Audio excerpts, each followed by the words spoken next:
Ayan po mga kapatid, magandang umaga po sa inyong lahat, at narito naman po ako upang magbabalik upang may ihahatid ng mga panibagong mensahe sa inyo. Yan. Ang topic natin ngayon mga kapatid, ano nga ba ang mga discarding dapat ninyong gawin upang ikaw ay umasenso? Ano nga ba ang diskarte na inyong gagawin? Yan. Dapat siyempre kung gagawa kayo mabuti para ikaw ay aasenso. Kasi kung gagawa ka ng mga pangit na mga gawain tulad ng mga illegal, iikli ang buhay, iikli ang ano mo diyan, ang daan mo pag gumagawa ka ng mga masasama tulad ng mga illegal at hindi maganda. Yan. Kaya kung gagawa kayo, yung mabuti, yung nakakatulong sa kapwa, at yung mga kapatid, hindi po nakakasakit ng ibang tao, di kaya nakakasama. Yan. Ano nga bang mga diskarte na dapat gawin ninyo? Yan. Katayo tatlo. Yan, 2 araw ako nagpahinga, Sabado at Linggo, sa pagtatarot. Lunes at Biyernes lang ang aking mga kapatid, ang aking pagtatarot. Dahil busy din ako, Sabado Linggo pahinga din. May mga sinusulat din ako, mga aklat. Yan. Na pinagkaisa ko. Yan. Kuha tayo ng 13 baraha. 3, 4, 5, 6, 7, 8, 9, 10,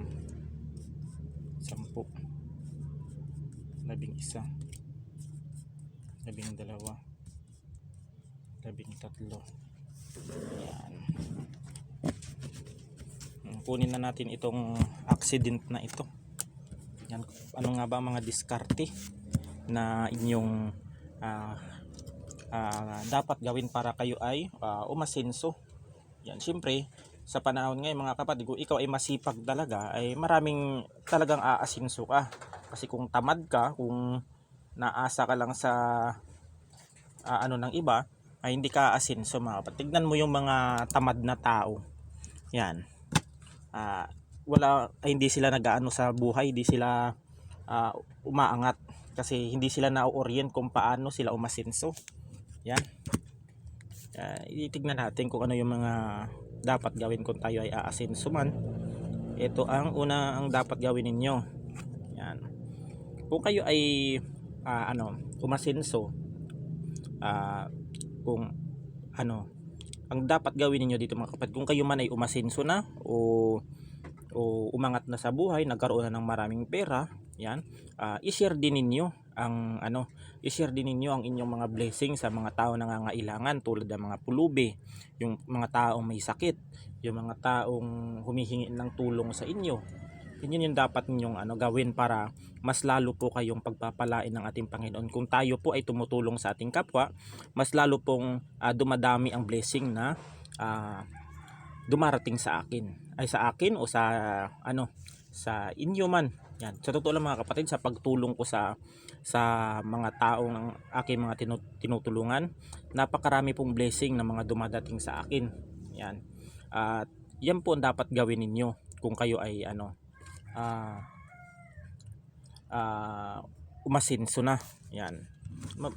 Mamahagi rin tayo sa mga taong nangangailangan. Tignan ninyo mo yung mga vlogger na iba, yung mga ibinabahagi nila yung nagbibigay sila ng mga na mga worth 1,000, 2,000 na mga ibinibigay na sa mga tao, pero ang views, tignan mo, milyon. Tignan mo, doble ang kita nila sa pagbablog o pagre-reel sa kanilang mga pagtulong sa kapwa. Yan. Pero sa totoo lang mga kapatid, ang sabi nga ng ating Panginoon na kung tutulong po tayo, wag po nating ipangalandakan sa iba para sabihin kayo ay mabuti. Yan. Pero sa kanila namang diskarte yun, kung paano sila kikita, nasa sa kanila naman. Tignan mo yung iba, sobra-sobra ang mga pera na blessing sa kanila kasi marunong silang magbigay ng tulong sa iba o mga regalo na ipinamamahagi nila, kaya sila pinagpapala. Ito, accident. iwasan ninyo ito mga kapatid. Dapat po sa pagtatrabaho po natin, iwasan po natin itong aksidente na ito. Dapat po mag-ingat po tayo, dahil pag tayo po ay na-aksidente, dalawa lang, tatlo lang naman ang ano niyan, ang kalalabasan diyan.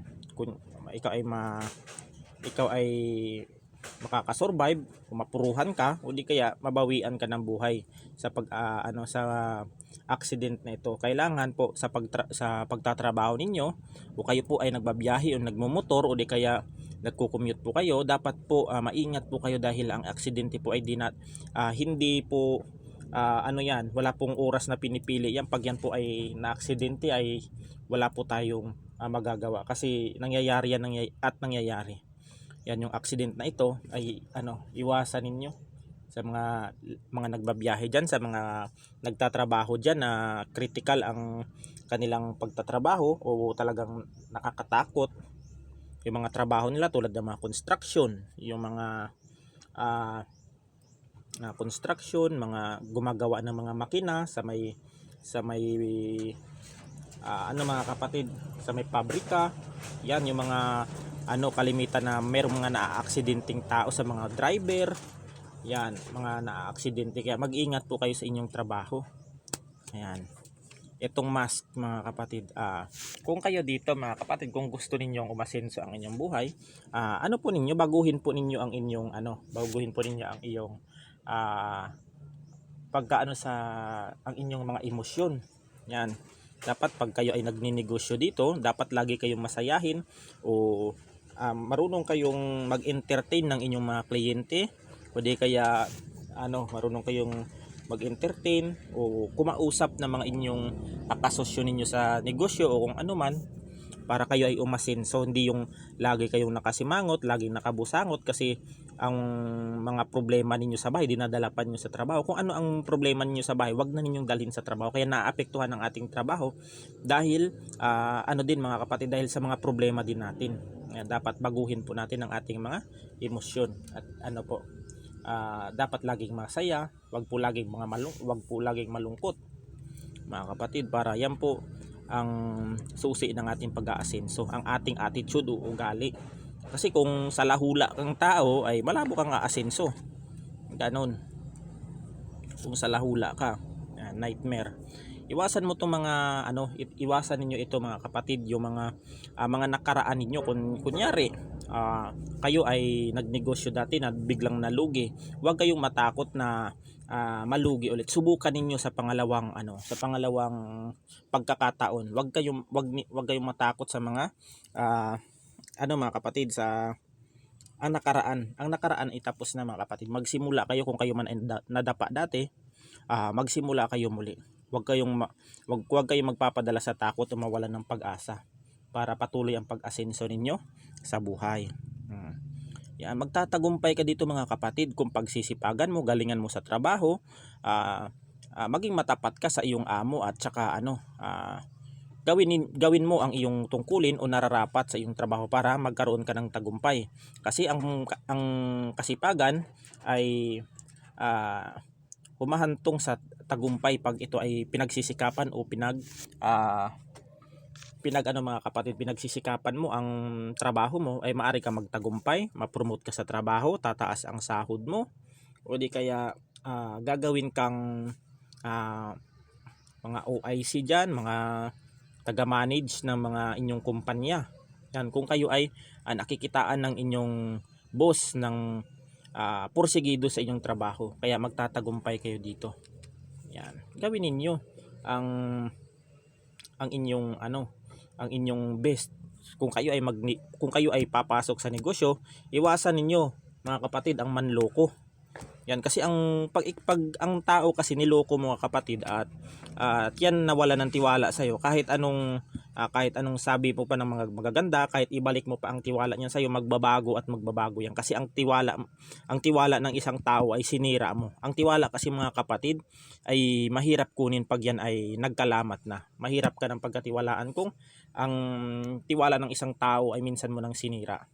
Yan, tulad nung mga kapatid, tulad nung siyempre ako, ano ako dito mga kapatid. Kasi ako nag-aaral ako ng mga lihim na karunungan about sa panggagamot. Siyempre, kung ikaw na seller ka ng aklat, yan, kung ikaw ay seller ka ng aklat, o nagbayad na yung client mo ng half payment, ipadala mo, hindi yung i-hold mo pa dyan sa iyo tapos dami kang alibay. Kung ganyan man lang ang gagawin mo, na kung nag-aalangan ka dyan sa book mo na ibenta yan sa isang tao, sa iyong client, ay wag mo nang iano, wag mo nang i-hold yung ano nun, pera. Kung nag-aalangan ka na bitawan yung aklat mo, isauli mo yung ano mo, yung pera ng client mo kasi pinaghirapan niya yan, hindi yung hold mo.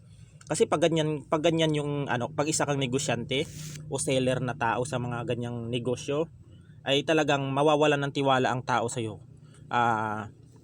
Mawawalan ng tiwala, tsaka yung mga taong na nagtiwala sa iyo at ginagalang ka, ay iiwas yan at wala nang tiwala yan sa iyo. Kasi kung ang tiwala kasi mga kapatid, ang hirap ibigay sa isang tao. Pag pinagkatiwalaan ka, ayusin mo.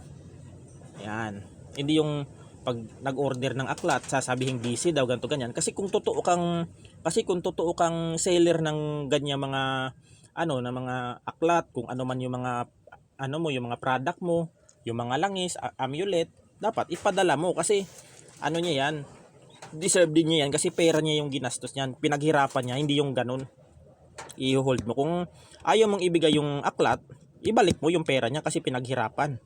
Ganun dapat. Yan, hindi yung gagastusin mo yung pera niya na hindi kaya minsan mga kapatid, kaya nagkakawatak-watak ang samahan ng isang tao kasi di talaga maiiwasan na meron talagang mandurugas. Ayan. Kaya yung iba, pag nasabihan na ng masama, bibirahin na. Pangit yung ganun. Kasi mga kapatid, yung mga tao din na gustong matuto sa spiritual, naghahanap din ng mga aklat yan kung talagang legit o kung ano man. Ng katotohanan dyan, hindi yung aanhin mo, dudugasin mo yung tao kasi di na maniniwala sa iyo yan kung ganyan ang gagawin ninyo. Marami na rin ako mga kapatid, kahit kailan hindi ako nanloko ng aking kapwa. Di bali lang na ako ang lukohin nila. Yan, kasi ako mga kapatid, yung mga amulet ko, yung mga niro-rolling ko lang yung puhunan ko dyan. Hindi naman masyadong mahal ang mga ano ko, tulad ng mga langis na ito.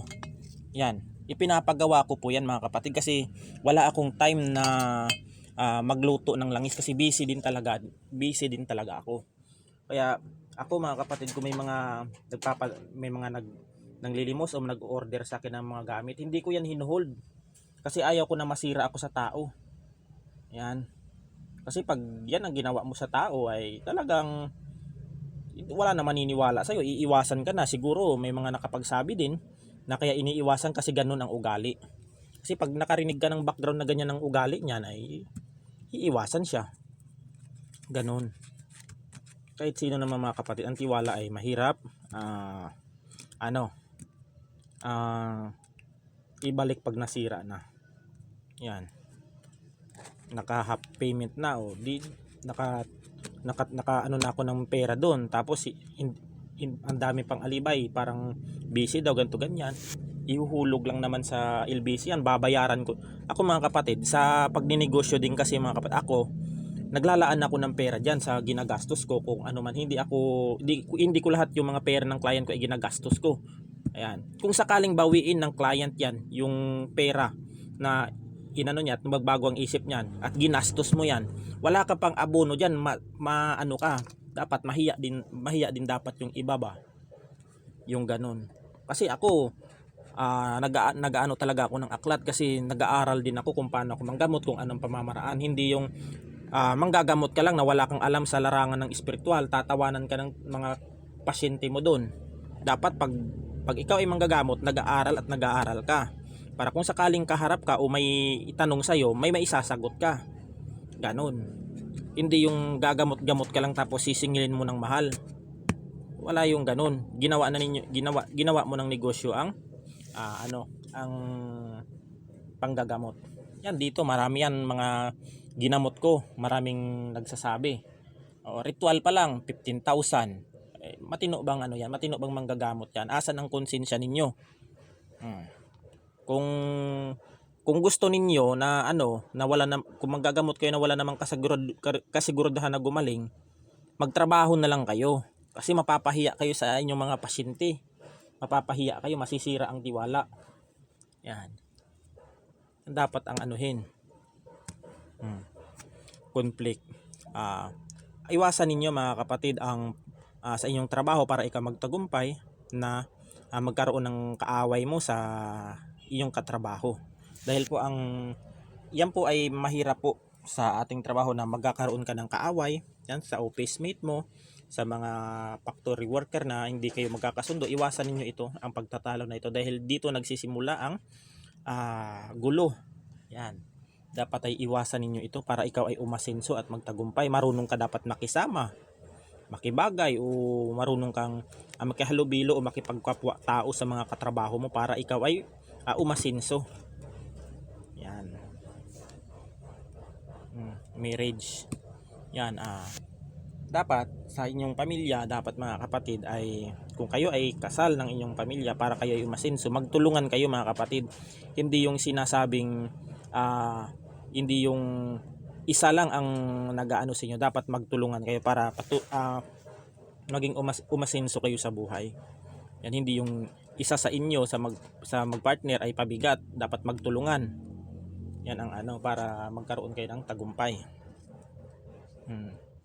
Dapat kung kayo ay, ang dapat gawin mo para ikaw ay umasenso, ikalma mo mga kapatid. Wag mong madaliin ang kung gusto mong umasenso sa buhay, dumaan ka sa tamang proseso. Hindi yung mga kapatid. Kasi pag ikaw ay ikaw ay mahirap, tas umasenso ka ng bigla kang umasenso, quick questionin ka ng mga tao sa paligid mo na bakit ang dating mahirap ka, kung ano man ang ang inyong proseso sa trabaho na ikaw ay umasenso. Diskarte mo yun, pero wag naman sanang madaliin. Dapat nasa proseso ka para hindi ka questionin ng ibang tao. Oo, totoo, merong iba dyan nagtatrabaho, maayos ang trabaho niya, pero ang iniisip ng iba mali, kung ano-ano yung mga negatibong ginagawa ng mga issue ng mga tao. Yan. Kaya dapat kalma ka lang, ikalma mo, mo dapat ang iyong sarili, mo lang, kalma mo lang mga kapatid, relax mo lang. Kung ikaw ay umasenso, dumaan ka sa tamang proseso. Yan. Paghirapan mo mga kapatid, huwag kang tatamad-tamad. Yan. Kasi kung tatamad-tamad ka, malabo kang aasenso sa buhay. Kung wala kang matinong trabaho, kung pakuya-kuya-kuy ka lang dyan, o manloko ka ng kapwa mo, ay hindi ka aasenso dyan. At iiwasan ka ng mga taong minsan nang nagtiwala sa'yo, inidulo ka, o minsan ka naging inspirasyon kung paano ka naging manggagamot, tapos ganun ang gagawin mo sa iyong mga client o ano man, ay wala, masisira ang karir mo diyan. Kasi pag sira ang karir mo mga kapatid, ay talagang iiwas ang tao sa iyo, kasi hindi ka hindi ka pumaparehas sa iyong trabaho, hindi ka lumalaban ng parehas. Yan. Darating ang oras, kung ang diskarte mo dapat, ang discarding dapat mong gawin mga kapatid para ikaw ay umaasenso, kung ano man ang mga problema o mga pagsubok o suliranin mo sa buhay, dapat stay okay ka lang. Darating ang araw kung ang mga problema mo na yan at malalagpasan mo yan at maging okay na ang lahat. Yan. Pag ikaw ay umasenso na, magiging okay din yan lahat mga kapatid. Kasi pag ikaw ay nagsumikap, pinaghirapan mo ang mga yung mga ginagawa mo, tulad ng yung mga talento mo, pag yan ay pinaghirapan mo at mga kapatid, at ginamit mo sa tama, tulad ng ganito, pagtatarot, isa rin itong talent na ibinigay sa atin ng Panginoon.